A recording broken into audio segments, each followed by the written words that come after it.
materi yang kedua, yaitu yang akan disampaikan oleh Ibu Maulida Al-Munawwaroh, Magister Ilmu Komunikasi. Beliau adalah sangat banyak aktivitasnya. Insya Allah materi yang akan dibawakan yaitu tentang aktivitas bermakna untuk lanjut usia di pesantren lansia. Di sini CV-nya akan saya bacakan secara ringkas. Jadi beliau pendidikannya adalah lulusan Fakultas Ilmu Sosial dari Universitas Negeri Jakarta tahun 2007, kemudian S2-nya selesai di Universitas Mercu Buana tahun 2015 di bidang ilmu komunikasi. Beliau adalah magister ilmu komunikasi. Beliau adalah banyak sekali aktivitas yang dikerjakan, sangat dikenal dengan kita dipanggil Ibu Dia, dan beliau adalah seorang penyiar radio. Beliau juga seorang jurnalis radio, beberapa radio, juga konsultan, dan yang paling terakhir dan paling saat ini dikerjakan adalah beliau adalah co-founder dari Pondok Pesantren Kasepuhan Raden Rahmat. Jadi Pondok Pesantren Kasepuhan ini khusus untuk lansia yang berlokasi di Gedong, ya, Desa Gedong, Kecamatan Banyu Biru di Kabupaten Semarang, Jawa Tengah. Nah, silakan kepada Ibu Maulida untuk memberikan dan mempresentasikan materinya. Bapak kami persilakan. Baik, terima kasih Pak Zainal. Assalamualaikum warahmatullahi wabarakatuh. Bapak Ibu, dimanapun berada, khususnya di wilayah negara Qatar dan juga di Indonesia. Alhamdulillah ya, tentunya kami bersyukur sekali dan berbahagia dapat memenuhi undangan untuk dapat mengisi webinar dalam rangka Hari Lanjut Usia Nasional di 2023 di hari ini. Sebelumnya yang terhormat Bapak Ridwan Hasan selaku Dubes RI untuk negara Qatar, dan yang saya hormati dan Bapak Alvin Alfiansyah Ketua Permika, kemudian juga ada Dr. Kenia. Beliau ini sobat lama ya Kak ya. Kemudian juga ada Ketua Yayasan Fitur Luhur Bapak Ahmad Indarma, dan ada Ustadz Solihin selaku Direktur Pondok Kasepuhan Raden Rahmat, serta Direktur Kurikulum dari Pondok Pesantren Kasepuhan Raden Rahmat, Ustadz Roko. Alhamdulillah hari ini seperti yang tadi sudah disampaikan ya oleh Bu Dokter Nia atau Bu Dokter Kenia, bahwasanya ternyata memang aktivitas lansia itu menjadi kunci, atau aktivitas bermakna itu menjadi kunci agar tertangani segala permasalahan yang kaitannya dengan kelansiaan, gitu ya. Saya akan share screen terlebih dahulu. Ya, yang pertama kami ingin memperkenalkan terlebih dahulu adalah visi misi dari Pondok Pesantren Kasepuhan Raden Rahmat. Ya, kami menjadi pusat kegiatan kemanusiaan, pendidikan dan kebugaran untuk orang-orang dewasa dan juga lanjut usia. Sementara kami memiliki 4 misi, diantaranya adalah memberikan pendampingan, perawatan, kemudian pengasuhan untuk lansia, menyiapkan hunian, bahkan sampai menumbuh kembangkan partisipasi masyarakat. Dan ini adalah legalitas kami, ya. Pondok Pesantren Kasepuhan Raden Rahmat ini berada di bawah Yayasan Fitur Luhur dengan akte pendirian yang ada. Kemudian juga kami terdaftar di Kemenak untuk nomor induk statistik bagi TPQ Raden Rahmat, dan kami memiliki pramuka Reda atau pramuka lansia, pramuka khusus lansia, dan ini satu-satunya di Kabupaten Semarang. Alhamdulillah kami sudah mendapatkan nomor hidupnya. Kemudian, nah tadi juga sudah disampaikan ya bahwa populasi lansia trennya terus meningkat, ya, baik tadi oleh Bapak Ridwan Hasan atau oleh Dr. Kenia. Ini menjadi satu alasan kenapa kami ingin berkhidmat di bidang ini. Di Indonesia sendiri terdapat ada 60 juta lansia dan juga 36 juta lansia. Itulah kenapa kami menerima dari pralansia atau santri mukim, tidak hanya yang lansia saja. Sementara dari 36 juta lansia tadi, 6 juta lansia diantaranya tinggal atau berada di Jawa Tengah, kemudian sebanyak 3.500 berada di Kecamatan Banyu Biru, Kabupaten Semarang, dan 665 berada di bawah binaan Pondok Pesantren Kasepuhan Raden Rahmat. Sementara ini adalah merupakan perjalanan ya dari terbentuknya atau lahirnya Pondok Pesantren Kasepuhan Raden Rahmat. Mulai dari tahun 2010 sampai 2017 ada kurang lebih sekitar 13.500 lansia yang mendapatkan kesehatan berawal dari 51 posyandu lansia yang ada di desa yang ada di kecamatan Bumi Kabupaten. Kemudian barulah di tahun 2018 kami mendirikan terlebih dahulu PT Kilan saat itu baru dimiliki atau mungkin kami baru memiliki 8 lansia saat itu, tapi alhamdulillah pada Allah hari ini kami sudah memiliki sebanyak 665 lansia dari 12 TPP lansia yang tersebar di 4 kecamatan. Alhamdulillah. Kemudian di tahun 2019 ini memfokuskan diri, alhamdulillah kami mendapatkan pendampingan untuk kegiatan sosial, yakni didampingi oleh Dinas Sosial Kabupaten Semarang dalam berupa LKSLU atau Lembaga Kesejahteraan Sosial Lanjut Usia Wisma Lansia Dana Rahmat. Baru kemudian di tahun 2020 ya kami benar-benar fokus untuk pesantren lansianya atau pesantren Kesejahteraan Dana Rahmat yang nantinya pengembangannya akan ada banyak sekali, ada mulai institut lansia, kemudian nanti akan ada pemberdayaan lansia, ada senior living, ada senior klinik begitu ya. Bahkan kita juga nanti akan ada relasi atau relawan lansia Indonesia yang nantinya mereka-mereka ini akan kita persiapkan untuk pendampingan terhadap lansia baik itu ibadah ataupun pendampingan kesehatan. Nah, pertanyaan berikutnya adalah kenapa kita harus mengurus orang tua? Alhamdulillah ya, ini sebagai amanah dari Al-Quran dan juga Sunnah atau dari Al-Hadis. Surat Al-Ahqaf ayat 15. Kalau tadi Ustaz Ahyar juga sudah menyampaikan surat Al-Isra 23 sampai 27 bahwa memang jelas kita diperintahkan untuk berbuat baik pada kedua orang tua kita, ibu dan bapak ya.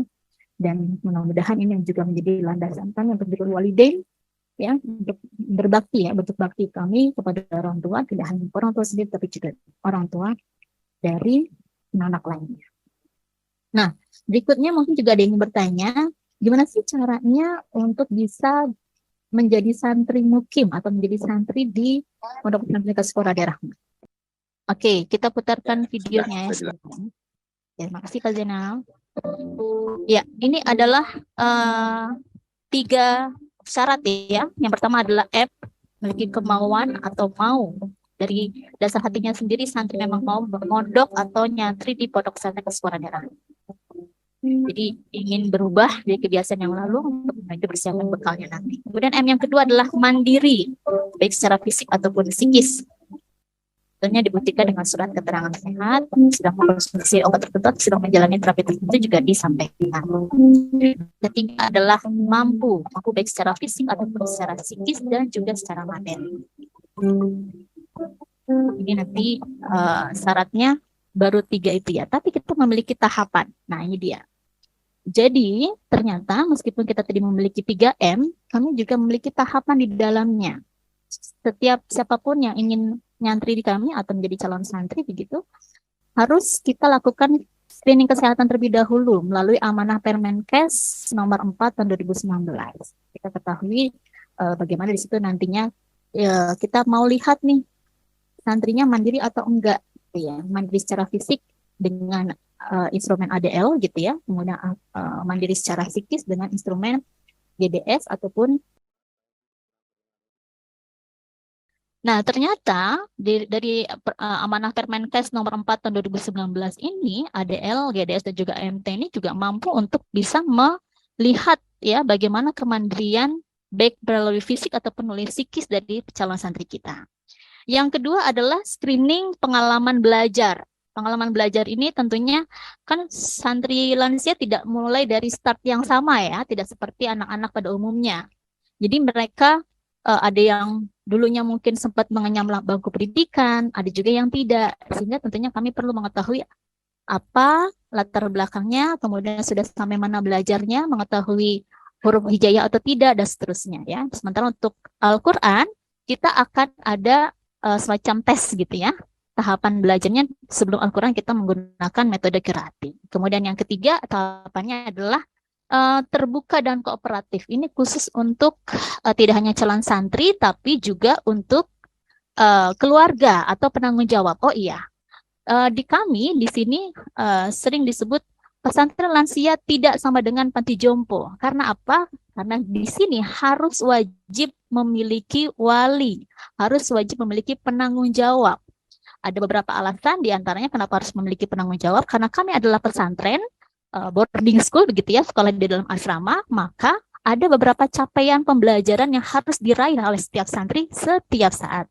Tiga, kami harus melaporkannya kepada penanggung jawab. Kemudian tentunya kita tidak bisa asal terima lansia begitu ya. Dia harus punya identitas diri, kita harus tahu dia siapa walinya, penanggung jawabnya begitu ya. Dan kita juga harus tahu dari keluarganya juga harus jujur.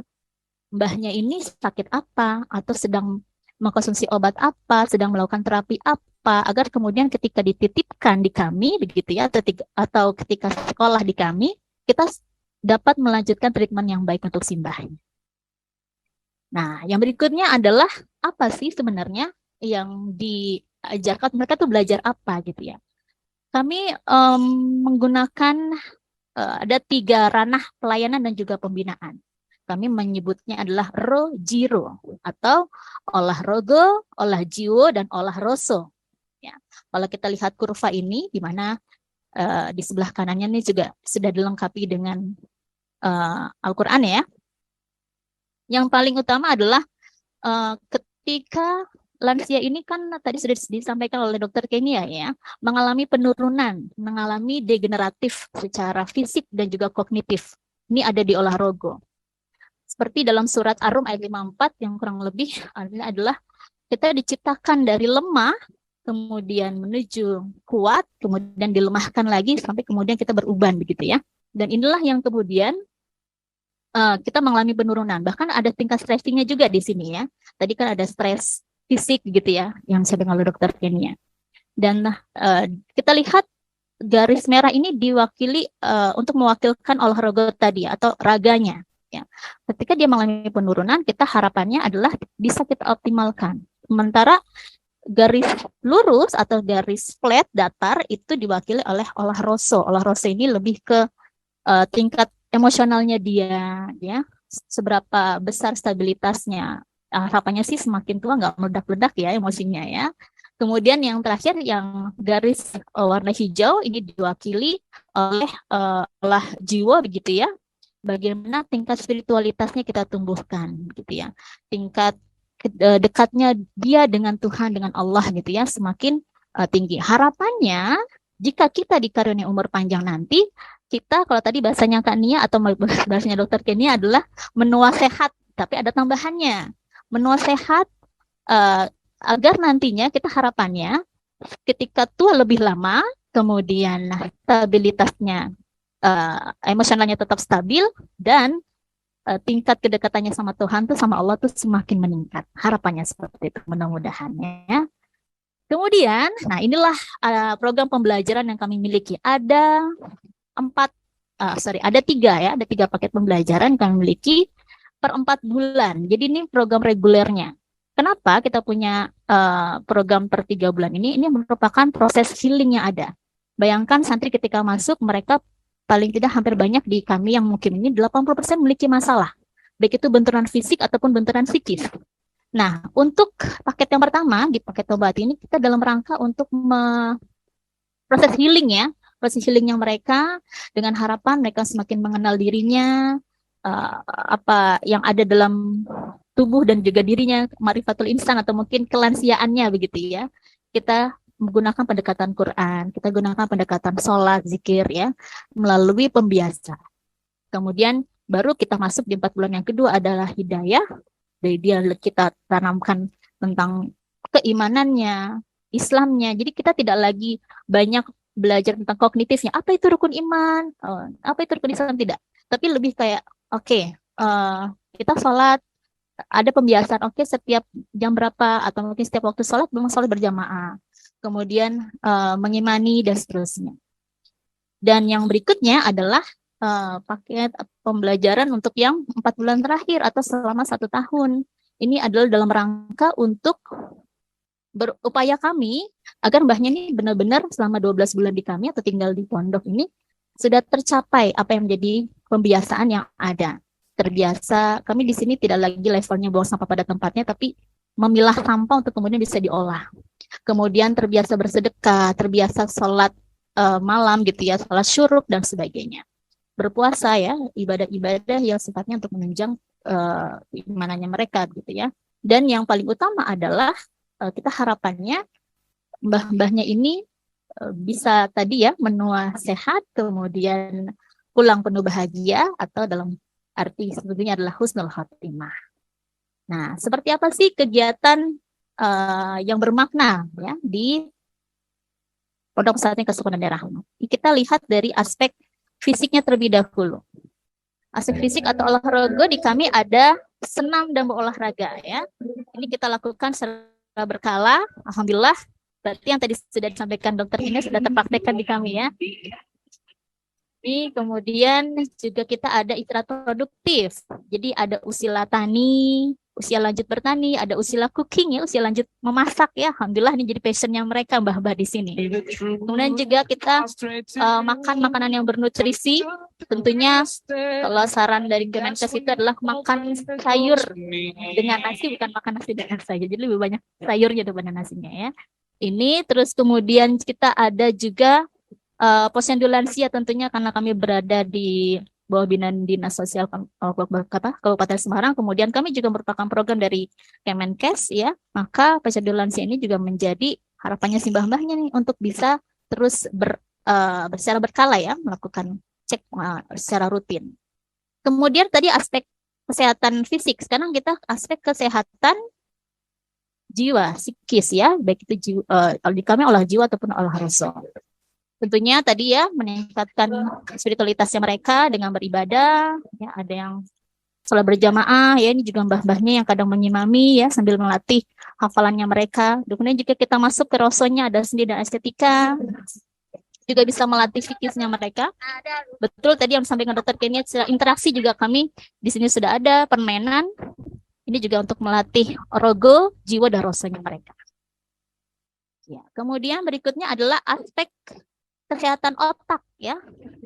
Ya, ini berpikir ilmiah, ini aktivitas kami sehari-hari di kelas ya. Mereka tahsin, tahfiz untuk tadi melatih rogonya. Kemudian juga berpikir kritis dalam melalui permainan. Ini juga ada puzzle-puzzle ya. Kemudian juga ada senam otaknya kita ya secara yang mudah untuk dilakukan. Tadi Pak Zainal aja masih susah ya. Ya, sama-sama belajar. Kita juga di sini sebagai pendamping juga sama, Pak. Ya. Kemudian yang berikutnya adalah hafalan Quran. Nah, tadi betul yang Kak Nia sampaikan atau Dokter Nia sampaikan. Ternyata memang itu juga membantu simbah-simbahnya untuk terhindar dari kepikunan. Ya. Dan mereka subhanallah loh, banyak-banyak hafalannya. Barakallah ya, alhamdulillah. Kemudian yang berikutnya kami juga memiliki konsultasi medis dan juga layanan fisioterapi. Seperti yang sudah disampaikan di awal, kami menerima hampir semua lansia dengan berbagai keterbatasan fisik dan juga psikis di awal-awal kami berdiri. Ada yang Parkinson, ada yang demensia, afasia, begitu ya. Ada yang stroke, diabetes, gitu dan seterusnya. Nah, kami memberikan konsultasi dan juga terapi ya, untuk mereka-mereka yang mengalami keterbatasan. Ya, ini konsultasi psikis, juga terapi, kemudian juga ini fisioterapi ya. Ada salah satu santri kami yang mengalami stroke dan beliau menggunakan layanan fisioterapi.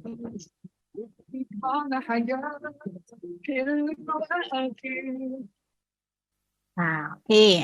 Berikutnya kita mau sharing. Jadi ternyata alhamdulillah dari beberapa lansia yang kami miliki, baik santri mukim ataupun yang non-mukim, ada beberapa yang memang mengalami keterbatasan secara fisik dan juga psikis. Nah, kami bantu dengan beberapa hal, termasuk diantaranya adalah melalui healing Quran. Melalui healing Quran, dan ini adalah sosok Pak Ubay. Beliau adalah seorang tunanetra, suami istri ya. Sehari-hari beliau bekerja sebagai tukang pijat, tapi karena terbatasan atau ada gangguan kesehatan, saat ini yang pijat hanya istrinya. Subhanallah, dia hari-hari masih baca Quran melalui Quran Braille. Oke, selanjutnya ini ada Bu Yani. Beliau dari Karawang ya, dengan penyakit kataraknya. Alhamdulillah sudah pelan-pelan dengan tadi Quran tadi ya. Kemudian juga ada berikutnya Pak Arfan. dengan Parkinson, dia sempat kecelakaan ya, kemudian gagal operasi dan kemudian menyebabkan dia sempat demensia ya, hampir demensia. Kemudian ini ada Pak Tommy dengan afasianya karena ada tumor jinak di bagian sebelah kiri. Dari situ. Alhamdulillah ya, dibiasakan dengan membaca Al-Quran. Oke, terakhir mungkin kita ingin sertakan video utuh ya Pak Zainal dan Bapak Ibu sekalian. Ini dia gambaran utuh.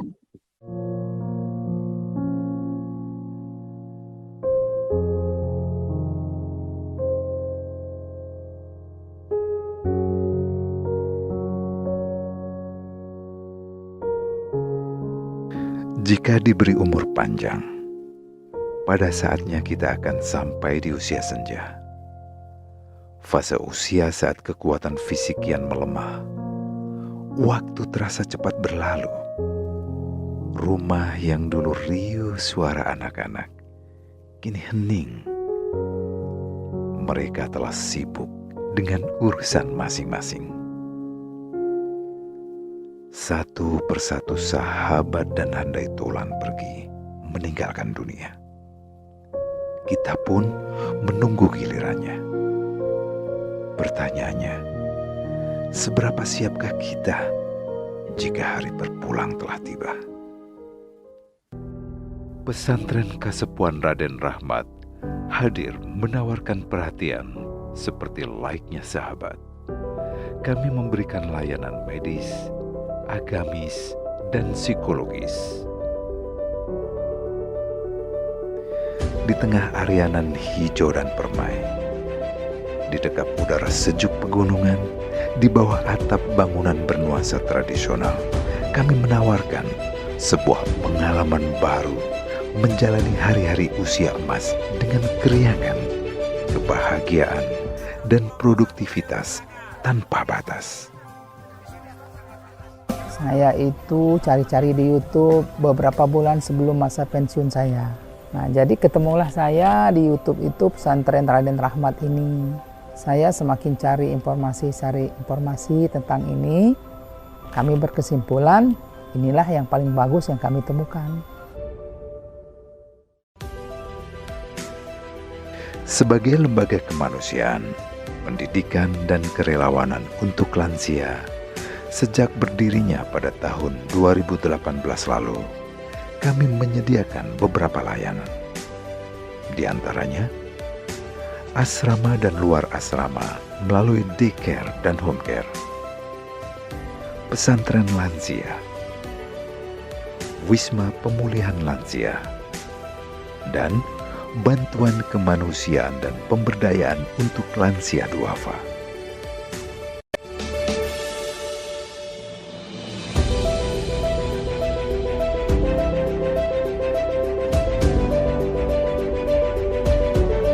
Selain hal-hal yang bersifat ubudiyah, konsentrasi kita juga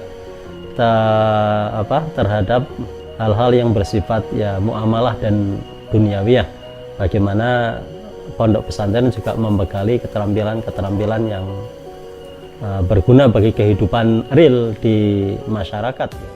Pesantren Kasepuan Raden Rahmat adalah sahabat yang setia mendampingi Anda untuk tetap produktif di usia senja.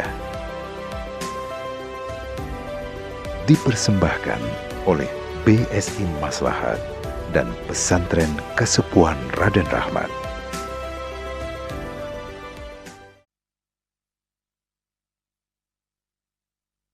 Baik, terima kasih. Terima kasih Ibu Dia.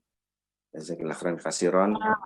Masya Allah, Bapak-bapak dan Ibu sekalian, kita tadi disuguhi dan melihat sendiri bagaimana aktivitas ibu-ibu dan bapak-bapak yang sudah berusia lanjut di pesantren lansia Kasepuhan Raden Rahmat Banyu Biru di Semarang. Jadi silahkan, aktivitasnya sangat bermanfaat dan kita bukan berarti seperti kalau ke Mati Jompo kan banyak yang merasa seperti dikucilkan. Mungkin di sini program dan itunya interaksi segala macamnya lengkap ya, ada olah raga, olah jiwa, dan olah apa tadi, olah raga, olah rasa, dan olah jiwa. Baik, Bapak-bapak dan Ibu sekalian, kita akan memasuki sesi tanya jawab. Tadi saya kumpulkan dari pertanyaan-pertanyaan yang ada di chat box. Terima kasih. Baik, kita kepada pertanyaan berikutnya, ini dari Dr. Ayunda untuk Ibu Maulidah ya. Ini bahasa keseharian yang digunakan di pesantren kesepuhan, apakah bahasa Jawa atau bahasa Indonesia? Dan satu lagi pertanyaan dari saya, maaf ini saya ungkapkan di sini secara pribadi, tadi karena ada berinteraksi tentang Al-Quran, membaca dan menghafal Al-Quran. Saya itu, mohon maaf, ini saya ungkapkan di sini, punya cita-cita pribadi. Ketika nanti kita menghadap Allah Subhanahu wa Ta'ala di yaumil akhir nanti, rasanya malu kalau kita tidak mempunyai setoran minimal 5 juz lah. Tetapi ketika ya mungkin kita terlambat untuk mencobanya. Tetapi sampai saat ini saya sudah berjalan hampir 2 tahun, masih aja di juz 29. Dan juz 29 pun nggak selesai-selesai. Nah, ini bagaimana trik dan tipsnya di pesantren ini untuk menghafal Al-Quran bagi usia lansia, yang kita tahu tadi juga dijelaskan oleh Dr. Kenia, semua fungsi ya sudah mulai degeneratif ya. Terima kasih. Itu 2 pertanyaan, mungkin silakan Ibu Dia. Baik, terima kasih Pak Zainal. Terdengar dengan jelas suara saya? Jelas, Oke. jelas sekali. Baik, ya, yang pertama Dokter Ayunda, terima kasih untuk pertanyaannya. Betul, kami di sini banyak juga pertanyaan seperti Dokter Ayunda sampaikan tadi ya.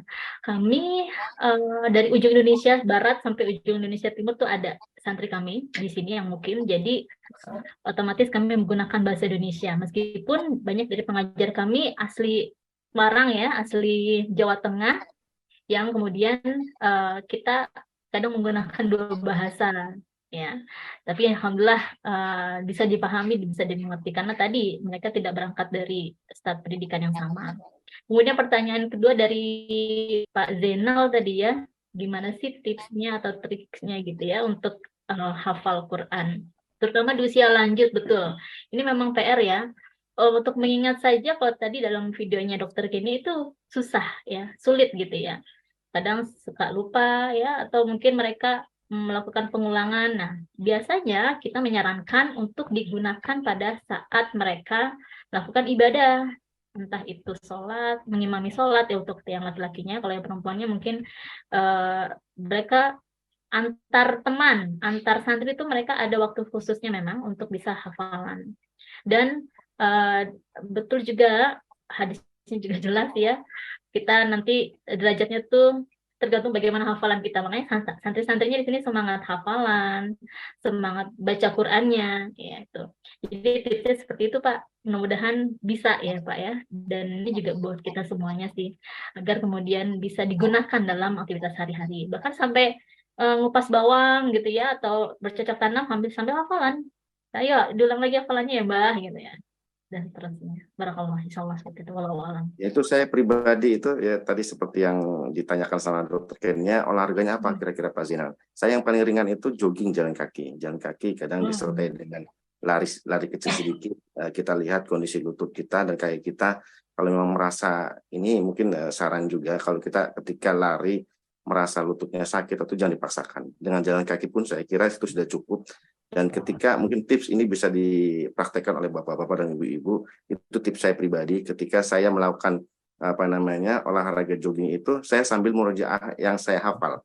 Jadi itu terjaga ketika mungkin saya bisa tahu ketika saya membacakan juz 30 itu bisa saya selesaikan dalam 20 menit. Dalam 20 menit itu berarti saya harus bisa mengkombinasikan antara lari kecil dan jalan kaki. Jadi 10 menit lari kecil misalnya, nanti istirahat, dan itu nanti saya tahu, wah ini udah selesai 3 juz 30, berarti saya sudah menyelesaikan 20 menit. Nah, kalau misalnya diulang 2 kali, berarti saya menyelesaikan sekitar lebih dari 30 menit. Itu patokan saya, mungkin bisa dipakai sebagai murojaah, teknik murojaah bagi teman-teman yang sudah mempunyai hafalan Al-Quran supaya tidak hilang sambil olahraga, tetapi kita juga olah otaknya dan olah jiwa ya. Baik, terima kasih. Silakan apabila kita memang sudah lewat waktunya, tetapi apabila memang ada pertanyaan dari Bapak-Bapak dan Ibu-Ibu sekalian yang belum sempat terjawab atau mau disampaikan secara langsung, kami persilakan 1 menit. Apabila ada pertanyaan, kami buka kesempatan. Karena ini menarik sebenarnya. Dan apa namanya, Masya Allah ini pesantren lansia ini, saya ketika Dr. Kenia menghubungi saya, wah ini sangat bagus nih. Kebetulan orang tua saya, kedua orang tua dari pihak saya dan pihak istri sudah tidak ada. Kalaupun ada, mungkin saya juga ingin mengirim ke sana. Karena pastinya kita ingin memberikan kebahagiaan di akhir, istilahnya di usia lanjut bagi orang tua kita. Ya, Bapak-Bapak dan Ibu, ada pertanyaan kembali? Kalau tidak ada, akan saya bacakan kesimpulan dari webinar kita pada sore hari ini. Baik Bapak-Bapak dan Ibu-Ibu sekalian, apabila tidak ada pertanyaan, kami mau membacakan kesimpulan tentang webinar kita pada hari ini. Seperti kita ketahui dan kita mendapatkan penjelasan dari 2 pemateri sebelumnya, bahwa demensia atau pikun adalah sebuah keadaan yang menggambarkan gejala ketika dipengaruhi oleh penyakit atau kondisi tertentu di otak kita, seperti Alzheimer atau stroke. Kita mengalami serangkaian gejala seperti kehilangan memori, kesulitan untuk berpikir, pemecahan masalah yang sederhana, perubahan suasana hati yang begitu cepat berubah, mood yang kadang naik turun, dan bahkan kesulitan dalam bahasa. Nah, demensia ini sudah lumayan cukup harus diperhatikan sama kita, karena sudah mempengaruhi sekitar 1 dari 14 orang di usia lebih dari 65 tahun, dan juga 1 dari 6 di atas usia 80 tahun. Dan berdasarkan data, ada 1,2 juta orang yang mengalami demensia di Indonesia. Nah, seperti yang diterangkan oleh Dr. Kenia, ada faktor-faktor risiko yang harus kita perhatikan apabila kita ingin menghindari dari adanya risiko demensia ini. Nanti insya Allah untuk materi bisa kita dapatkan di akhir acara. Dan Bapak-Bapak dan Ibu-Ibu sekalian, kami ingatkan mohon untuk memberikan survei tentang acara ini. Kami persilakan di akhir acara ini untuk mengisi survei tentang evaluasi acara ini.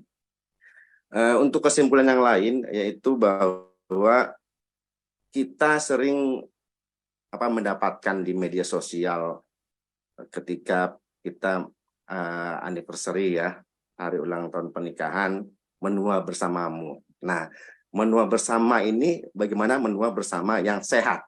Jangan menua bersama saling merawat di antara keduanya, bahkan dua-duanya sama-sama sakit. Nah, bagaimana menua bersama tetapi dalam keadaan sehat jasmani, sehat pikir atau sehat otaknya, dan juga sehat rohani. Kita tadi sudah mendapatkan dari 2 pemateri kita bagaimana cara untuk mendapatkan sehat secara jasmani, yaitu tadi Dr. Kenia mengungkapkan tentang mnemonik cerdik ya. Itu saya sangat menarik sekali. Cerdik bagaimana cek kesehatan rutin kita, bagaimana kita harus mengenyahkan asap rokok, kita harus rajin beraktivitas fisik, kita harus melakukan diet seimbang, istirahat yang cukup. Dan ini saya ingatkan lagi, istirahat yang cukup untuk usia lansia itu ya lebih baik itu lebih dari 4 jam sehari, dan harus bisa mengelola stres dengan baik. Dan kemudian kita menjaga kesehatan otak dengan melakukan hal-hal yang aktivitas bermakna. Ditambah dengan tadi contoh-contoh yang ada di pesantren lansia di Raden Rahmat, Kesepuluhan Raden Rahmat itu olah jiwo, olah rogo, dan olah roso. Jadi di situ semuanya mencakup untuk keperluan bagaimana kita melalui usia lanjut dengan bahagia dan sehat. Jadi silakan apabila mau menghubungi pesantren Kesepuluhan Raden Rahmat, dan kita bisa menitipkan orang-orang tercinta, mungkin orang tua kita, kakek nenek kita yang sudah lanjut usia, untuk mendapatkan pengalaman yang baik di pesantren ini. Nah, demikian yang bisa saya simpulkan. Silakan Bapak-Bapak dan Ibu-Ibu, saya ingat kembali untuk mengisi link evaluasi atau form evaluasi yang tadi ditampilkan, dan juga ada di kolom chat ya. Baik, ini sudah lewat 10 menit dari jadwal kita, yaitu jam 3 atau jam 7 malam di Indonesia Barat. Terima kasih banyak webinar ini tidaklah bisa terselenggara apabila tidak ada kerjasama dari berbagai pihak. Kami mengucapkan terima kasih atas kolaborasi yang baik dari berbagai POKMAS ya, kelompok masyarakat yang ada di Qatar, dan juga dari pesantren lansia Persepuhan Raden Rahmat, dan juga didukung oleh berbagai majelis taklim yang ada di Indonesia, di Qatar sini yang sudah saya sebutkan di awal. Terima kasih tak terhingga kepada semua pihak yang tidak bisa saya sebutkan, tidak bisa kami sebutkan satu persatu. Dan untuk informasi tentang bagaimana Alzheimer, bagaimana pencegahannya, bagaimana cara pengelolaannya, silahkan bisa mengunjungi website di sini ya, yang sudah kita tampilkan di layar Zoominar, alzi.doha.id untuk Facebook dan Instagramnya, dan bisa websitenya www.alzi.or.id. Oke, baik Bapak-Bapak dan Ibu-Ibu sekalian, para pemateri, para undangan, dan juga saya melihat dari berbagai kalangan, dari Indonesia juga ada teman-teman kami dari perawat, dari Poltekkes dari Polres Bandung, dari Surabaya, alhamdulillah menghadiri undangan kami. Dan saya ucapkan terima kasih banyak kepada dua pemateri kita yang sangat hebat, dan juga tak lupa juga kepada Ustadz Ahyar yang memberikan tausiah dari sisi agama atau rohani, kepada seluruh panitia, Ibu Dr. Numalia yang sudah memimpin bagaimana cara senam otak yang saya sampai sekarang belum bisa mengikutinya dengan baik, dan kepada seluruh panitia yang sudah terlibat, dan Bapak-Bapak dan Ibu sekalian sudah menghadiri webinar ini. Kami doakan dan kami mengharapkan webinar yang kita lakukan hari ini dapat bermanfaat bagi kita semua, dan mudah-mudahan kita semua bisa mendapatkan kualitas hidup yang lebih baik, terutama di usia kita yang lanjut nanti. Terima kasih, mohon maaf atas kekurangan. Apabila ada kata-kata yang salah dan kurang berkenan, saya mohon maaf. Wabillahi taufiq wal hidayah. Wassalamualaikum warahmatullahi wabarakatuh. Waalaikumsalam warahmatullahi wabarakatuh.